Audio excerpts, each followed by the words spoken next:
আমরা সবসময় যেন সবাইকে পাই, যে আসবে আমাদের জন্য সে যেন আমাদের জন্য ভালো হয়ে আসে, তার নিজের স্বার্থ না দেখে যেন আমাদের জনগণের স্বার্থটা দেখে। দেশটা শান্তিতে থাক, দেশে সবাই যেন ভালো দেশে নাগরিক অধিকার পায়। দেশে যাতে শান্তিপূর্ণ পরিবেশ বজায় থাকে, গণতান্ত্রিক পরিবেশ থাকে, দাঙ্গা হামলা না হয়। বাংলাদেশে সবকিছু যেন পরিষ্কার পরিচ্ছন্ন থাকে, আমরা যেন নিজেদের আগে চেঞ্জ করতে পারি। আমরা নিজেরা পরিবর্তন হলে তাহলে দেশ পরিবর্তন হবে। আমরা ইনসাফ ভিত্তিক একটা বাংলাদেশ চাই, যে বাংলাদেশে কোনো জুলুম থাকবে না।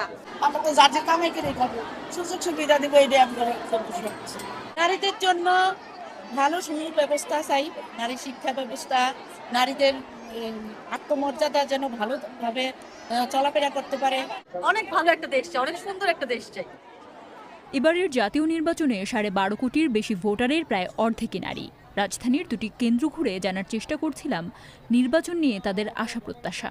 অনেক আছে যে নারী নির্যাতন, নারী মানে অত্যাচারী, এটা যে না থাকে। দেশ সন্ত্রাস মুক্ত চাই, সম্মান চাই, নারীদের সম্মান চাই, সবকিছুতে নারীদের অগ্রাধিকার ভূমিকা থাকবে, এটাই চাই। আমরা হচ্ছে গিয়ে চাকরি বাকরি করি, আমরা যেন রাস্তাঘাটে নিরাপত্তা চাই, যে দেশের জন্য উন্নতি চাই। নারী হিসাবে আমরা জানি ইসলামের অনুসারে চলতে পারি। সামনে তো জায়গায় নাই, ওটা টানতে আছে, এটা তো টানে না, দাঁড়াই গেছি, পা ব্যথা হয়ে গেছে। যদিও এমন অভিযোগ নাকচ করে দিচ্ছেন কেন্দ্রের প্রিজাইডিং অফিসার। ভোট কেন্দ্র সেক্ষেত্রে 10টা 50 পর্যন্ত মোট ভোট গ্রহণ করা হয়েছে 508 জন এবং শতকরা এটা 14.44% ভোট এই পর্যন্ত কাস্ট হয়েছে। একজনের প্রবলেম ছিল, সেই প্রবলেম সলভ করা হয়েছে। যেমন একজন দাবি করেছিল তার ভোট কেন্দ্র এটা, পরে আমি দেখলাম যে তার ভোট কেন্দ্র এটা না, বনানী বিদ্যানিকেতন, তারপর তাকে আমি সেখানে পাঠিয়েছি।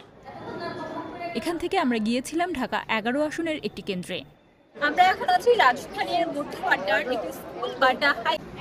11:30 পর্যন্ত আমাদের ভোট কাস্ট হচ্ছে 388 টাকা এবং ভোটের পার্সেন্টেজ হচ্ছে 18.53%। এবং আশা করছি যে এইভাবে যদি চলতে থাকে তাহলে আমরা 60 থেকে 70% ভোট আমাদের কাস্ট হবে। এখন পর্যন্ত কোনো অভিযোগ আমরা পাইনি এবং খুবই শান্তিপূর্ণভাবে ভোটদান হচ্ছে, যথেষ্ট আইন শৃঙ্খলা পরিস্থিতি নিয়ন্ত্রণে হচ্ছে। সবকিছু শৃঙ্খলা বজায় করে সবকিছু চলছে ভালো, খুবই আনন্দমুখর পরিবেশ, ভালো লাগছে, অনেকদিন পর ভোট দিতে আসছি। নির্বাচনের পর পরিবর্তনের ক্ষেত্রে নিরাপত্তার কথাই বলছিলেন প্রায় সব নারী ভোটার।